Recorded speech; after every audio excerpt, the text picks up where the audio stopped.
Today, we are talking all about why table time is so important and such a big part of the Turn Autism Around approach.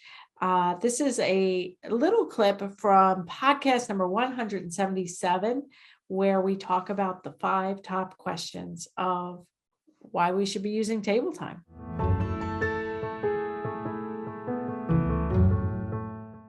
Hi, I'm Dr. Mary Barbera, autism mom, board certified behavior analyst, and best-selling author. Each week, I provide you with some of my ideas about turning autism around. So if you haven't subscribed to my YouTube channel, you can do that now. This is a small excerpt about table time and some of the questions that Kelsey and I get on a daily or weekly basis, all about table time, why it's so important, what to do if it's not working, what to do if your child's just running around and won't sit even for a second. So let's get to this little clip it. Let's get right into it with our first question, which is why is table time important? Right. And it is kind of unusual. And it is a big part of the Turn Autism Around approach, because I have spent years, and mostly I got to this discovery about table time. Well, actually, it's been quite a long time.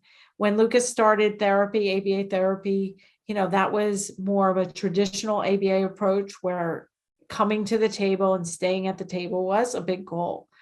But then over the years, I worked a lot with school age kids who were at desks in schools and preschools. And then I got back to the home setting around 2010. And that's really where I developed my procedures that are in my Turn Autism Around book and courses today.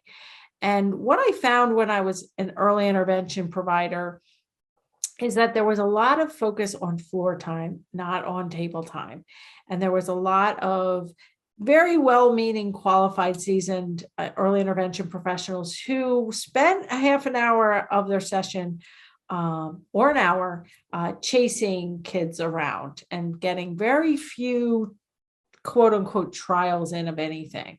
So they might be playing with a farm on the floor, and then Johnny gets up and runs to the window and they're trying to say cow and they run after him. Oh, look at this cow. And they're trying to kind of bring him back to the cow, but now he's on to something else, the train set, which is laying around, or he's off to a window. So then they try to go and get him and pair something and they see out the window. And there's just not a focus on like, okay, this session, we're working on these words, these activities. And I found that kids did better when there was a dedicated area, mainly a small table and chairs. And that was and still is a big part of my program. And you might be listening thinking, I always heard that natural environment teaching is better and that following the child's lead. Our table time is very different. It is not calling a kid to a table, having them look at me, staying seated. There's no crying. There's no trying to corral a child with your legs to keep them at the table. Our table time is very much a mixture of natural environment teaching, manding, pairing. And then you're in a position where you have a table, you can start matching, you can start imitation, you can start object imitation. You get good sitting behavior, good attending behavior, acceptance of reinforcement, and you get skill acquisition very quickly. So there are 4 steps of the Turn Autism Around approach: assessment, planning, teaching, and using easy data to make sure you're making progress. And my program in chapter 5 of my Turn Autism Around book on page 63, I talk about the importance of table time. This whole thing is going to be about table time. And we're going to be answering questions when it doesn't go well, because that's what we see, Kelsey. We see a lot of our online participants come in and they may have read the book and even attempted table time on their own, and it just hasn't gone well. But I also think just having a table time and pairing that up and being not, we don't call it work, we call it learning time, mommy time. I remember showing up at Cody's house, my former client, and I'd come to the door and he'd run over and start dragging out the table into the middle of the room. I mean, that's the kind of excitement we want to have.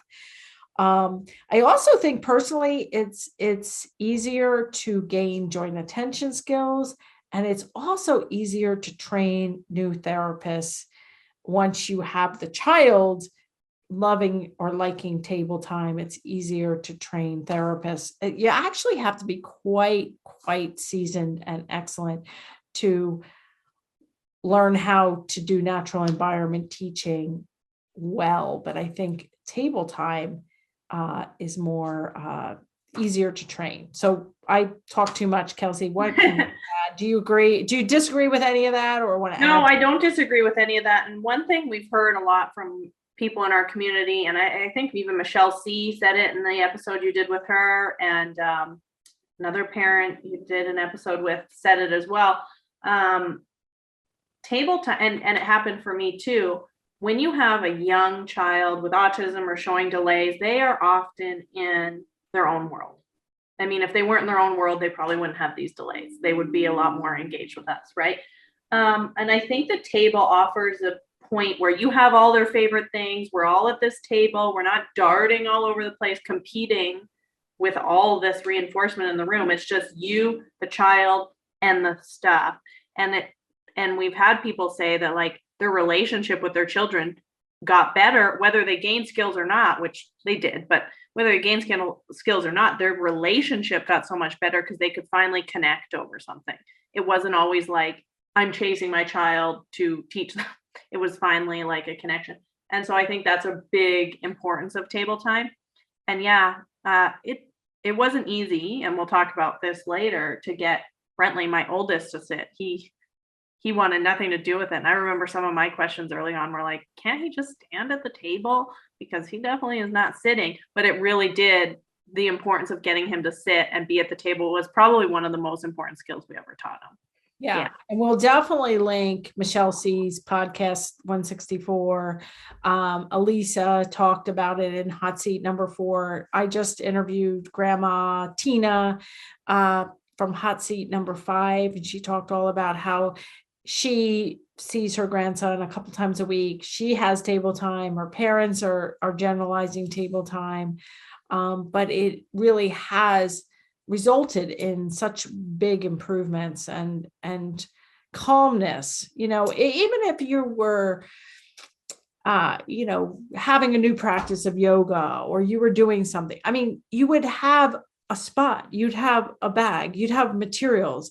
So if you just said, well, I'm going to do it anywhere around the house and do it 2 minutes here, it's like you need to set it up to focus. Like if you wanted to learn something, like, okay, this is the desk where I pay attention for, it doesn't have to start out at 15 minutes or 30-minute sessions. It starts out smaller, especially for very young children, but this constant darting or inattention, it's just hard to compete with. Mm-hmm. And one thing I learned early on is that kids need lots of trials, and adults, but especially kids on the spectrum, needs lots of trials to learn something. And if you're just holding up a cow and saying cow, or you're looking out the window once and saying tree, that's just not enough trials to really learn needed information. So hopefully I've convinced you, if you're a part of my online courses, or even if you've read my book or listened to other podcasts or video blogs, you're going to probably remember that I'm big on table time. But I think that's an understatement. Table time is one of the pivotal differences of my approach. Yeah. And a positive table time, obviously. Yeah. No, right. Like we've talked about in previous episodes, no escape extinction. We're not forcing anyone at the table. We're just no crying, no. We had one example from an online participant whose child was happy and learning and saying apple and smiling and giggling, and then they got to the front of the line for ABA therapy, and they came in and they said, well, we're going to put it, do therapy in his bedroom. we're going to close the door. You're going to hear a lot of crying. So that's just a part of it. No, that's not a part of anything we do. If there's crying involved and you just have to work through the crying, that's not using the Turn Autism Around approach or anything that I would put, my name on. So know that, thank you for pointing that out, Kelsey, that we are talking about a very positive table time experience and very child friendly. Yeah. And the way I like to look at it that we talk about sometimes in the courses is the table is the oasis, is the water, is where we want to be to learn. And if you don't have that kind of relationship, then that with the table, then you need to go back and start there and make it like that.